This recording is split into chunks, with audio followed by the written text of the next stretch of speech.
Hey everyone, we're back, Doug, and Sandy. Hi, everybody. it's great to be with you today. Have some things to update you on, but to get today's show started, I have two suggestions here in front of me. And typically I send one Sandy's way, but today I think I can actually handle both of them. The first one from an excited resident says, I need pizza. Isn't that what it says? That's what it says. It says, I need pizza. Well, we are going to reach out to our dining department and see what we can do to get you pizza. So we will take care of that. The other suggestion reads, when one of our resident volunteers is off or gone, suggestion, have an alternative. We need our menus for the day picked up and dropped off at our rooms. Please help. Well, we have had a backup plan in place, but on one particular day, our staff who comprise our backup plan were pulled in a different direction. And so there was a bit of a delay in the menus being delivered. And for that, I apologize.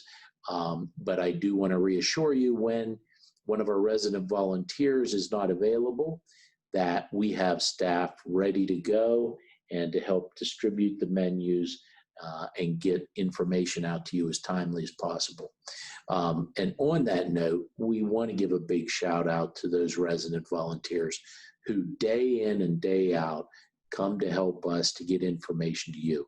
Our goal is for the reliance on those volunteers to lessen with our use of Cubico, but there will still be a need.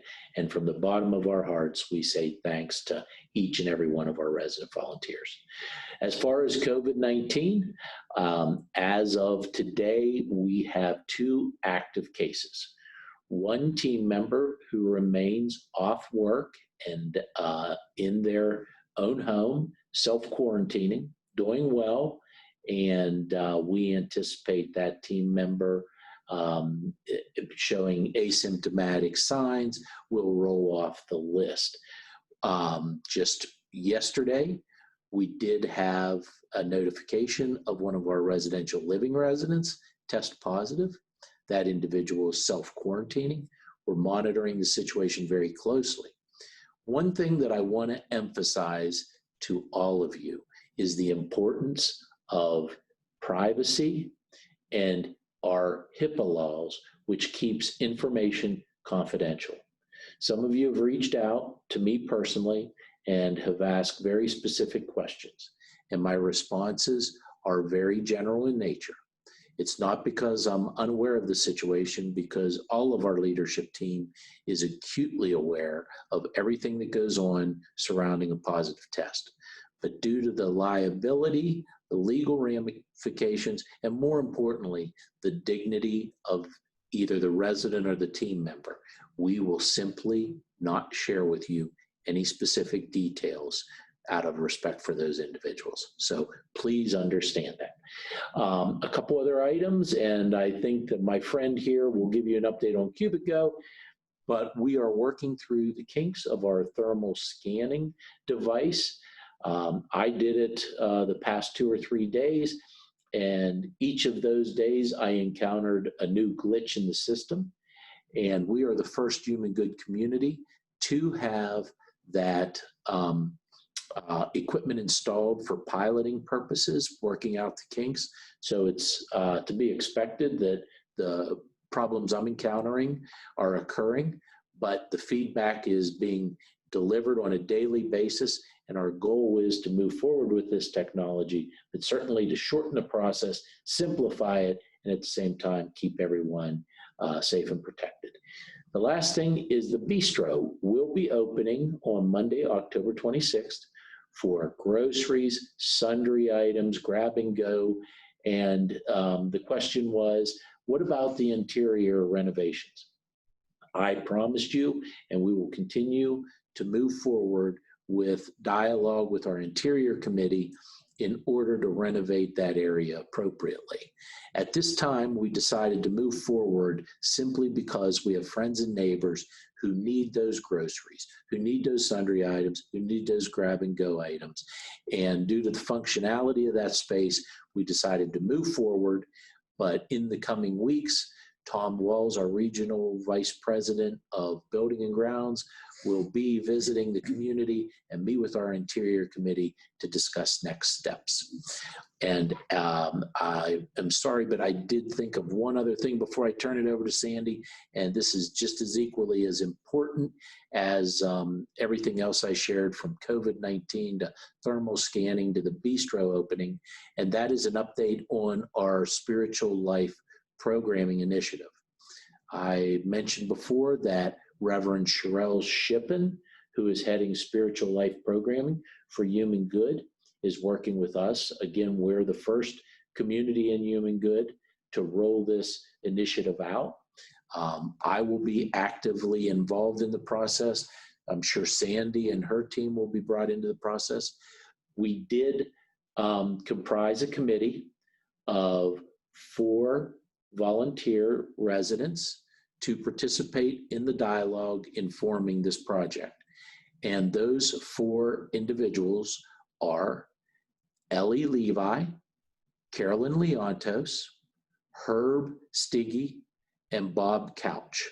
So those 4 individuals, their names have been given to Reverend Shippen, and we are going to be talking about next steps.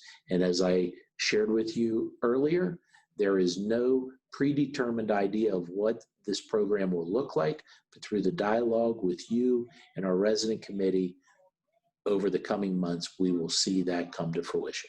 So with that, Sandy, I had quite a bit because the past couple of shows we've had some guests. We have had and some that's guests. Wonderful. So I'm going to turn it over to you. Perfect. Thank you, Doug. Hi to everybody. Hope you're all doing well. Just a couple updates in regards to Cubigo. As many of you know, starting this past Wednesday on the 21st, we did go live on all the digital signs and televisions and your in-suite televisions as well with Cubigo. So the channel stays the same, 1960 for independent living, but we just will not see the touchdown screen anymore. The content should all be very familiar to you and look similar. The screen itself will just look a little different. So we have made officially that change on the 21st.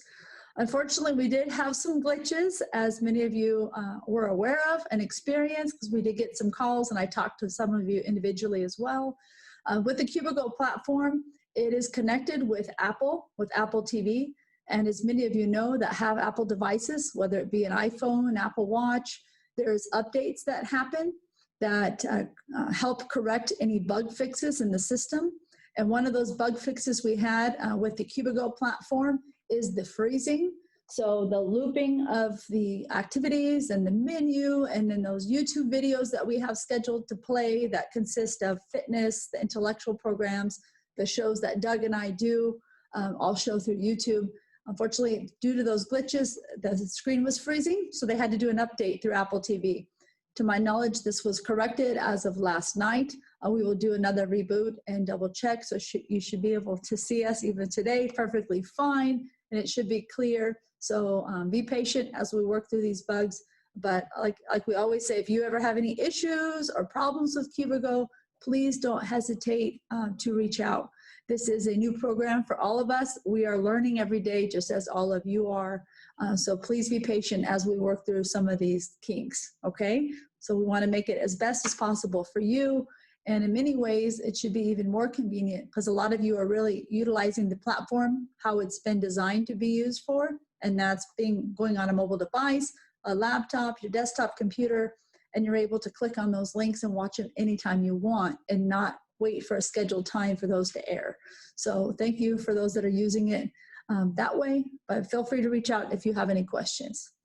The other update I have is in regards to early voting for transportation. I had wonderful feedback all this week for the transportation that was provided for many. As Fred was our guest the other day, if you heard the show, stated that was one of the best voting experiences he's ever had. So that's great. It gave Las Ventanas VIP treatment, which we absolutely deserve.